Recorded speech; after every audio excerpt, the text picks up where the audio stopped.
Hey, and welcome to another Tech Tuesday. This is Chad from Ascension Worship. This week I'm going to show you why you might want to add one of these to your track rig if you're using a Behringer WING or X32.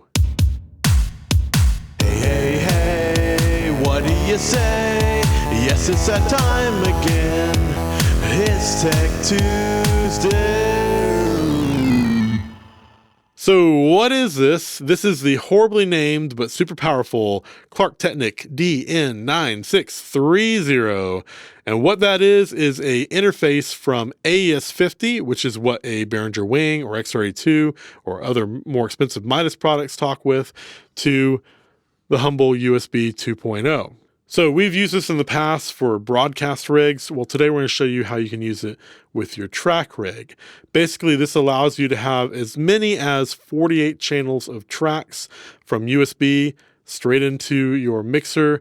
And it's super powerful and I like it a lot. So we started using this with the Ascension Collective. So today I'm going to tell you 3 reasons why we have done so. Reason number 1, high track count. So we usually use a traditional audio interface, which gives us as many as 8 channels of tracks. But really, if you want to do anything more than that, there's not a super affordable way to do that with a traditional audio interface. This guy, however, can give you as many as 48 channels of tracks if you run a dedicated AES50 line.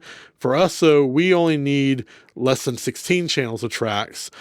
So we chain this at the end of our 2 Behringer S16 stage boxes. So AES50 can run 48 channels bidirectionally. So with 2 stage boxes at 16 channels, that is 32. That means there are 16 more channels left that you can use for this guy. So our last digital stage box plugs into the Klark Teknik DN9630. And now our tracks, we have channels 1 through 16 will show up on our board on AES50 33 through 48. So we can have as many 16 channels. We only need 12 right now, but we can have as many as 16 or 48 if we want. Reason number 2 is it's a very simple interface. There is only one switch on this entire box. It's between 48K and 96K. You want to have that on 48K before you plug it in. There's not even a power switch on here. However, you will be bus powered, so when you plug in USB, that's what will turn the box on. Other than that, there's no software to configure. There's no little mixers going on internally that can make things weird. It's as simple as it can get. And reason number 3 is that there is less conversion. So with a traditional audio interface, you have a computer or iPad that connects to the audio interface. The audio interface converts that signal from digital to analog. Then you have cables going out of that. You might have a DI. Then there's more cables going out of the DI, going into a digital stage box. There's a preamp in the digital stage box, and then it goes off to your mixer to be digital again. We're cutting all that out. It's going straight from your computer as digital all the way through your mixer. It doesn't hit analog until it hits your ears. So it's less conversion. There's less chance of noise or audio dropouts or anything like that. It's super, super simple. So as I mentioned earlier, you can use this with a laptop or with an iPad. It's very, very simple. If you're using it with a laptop, all you need is a regular old USB cable, like what a printer uses. You can get those on Amazon for about $15 or cheaper. And then it's going to plug into your laptop. Laptop will bus power the interface for you. If you're hooking it up to an iPad, you're going to need a little bit more. One, you're going to need the iPad camera connection kit. However, don't connect the connection kit straight to this. What you want to do is go from the connection kit to a powered USB hub, and then using your cable, you're going to go from the hub to your interface. Finally, if you're wondering, well, what would I do with 8 or more channels of tracks? Just to give you an idea of what our current track configuration is. Again, we're using 12 channels of tracks.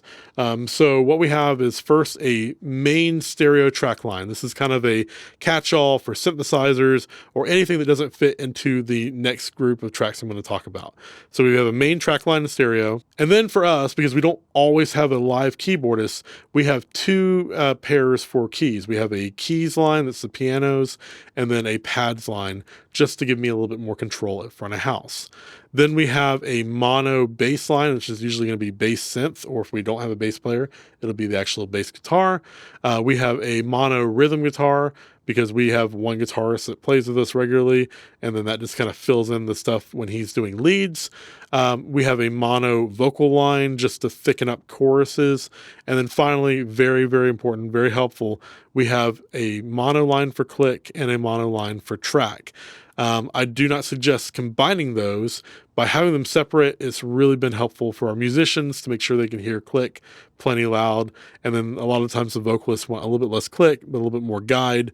And so that works well for what they have. And there you have it. Again, the Klark DN9630. Very helpful and pretty affordable right now. Go check it out. You can find them online. If you have any questions, leave them in the YouTube comment section below.